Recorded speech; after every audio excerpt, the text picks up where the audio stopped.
यह एक बहुत गहरा और महत्वपूर्ण प्रश्न है। मंत्र फेल क्यों करता है या हो जाता है?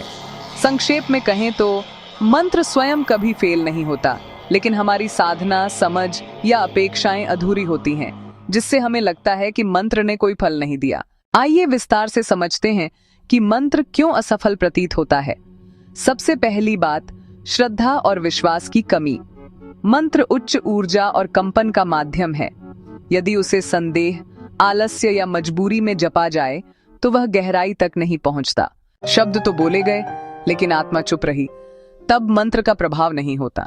दूसरा कारण है लक्ष्य और मंत्र में मेल नहीं होना। हर मंत्र की एक खास ऊर्जा होती है।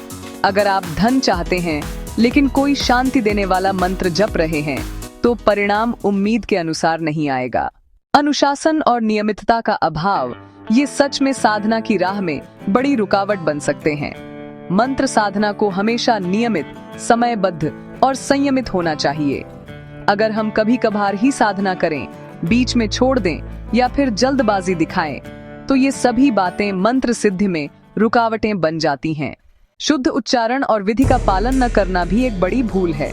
संस्कृत मंत्रों में हर अक्षर का कंपन, उसकी ऊर्जा मायने रखती है।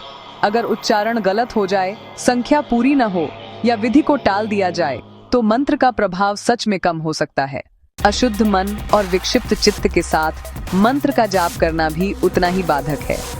अगर मन इधर उधर भटक रहा है, चिंता या नकारात्मकता में डूबा है, तो मंत्र का असर उस गहराई तक नहीं पहुंच पाता जहां से असली परिवर्तन शुरू होता है।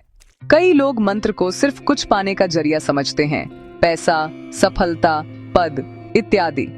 लेकिन मंत्र मूलतः आत्मशुद्धि, चेतना विकास और शांति का साधन है। बाहरी फल दूसरी अवस्था में आते हैं।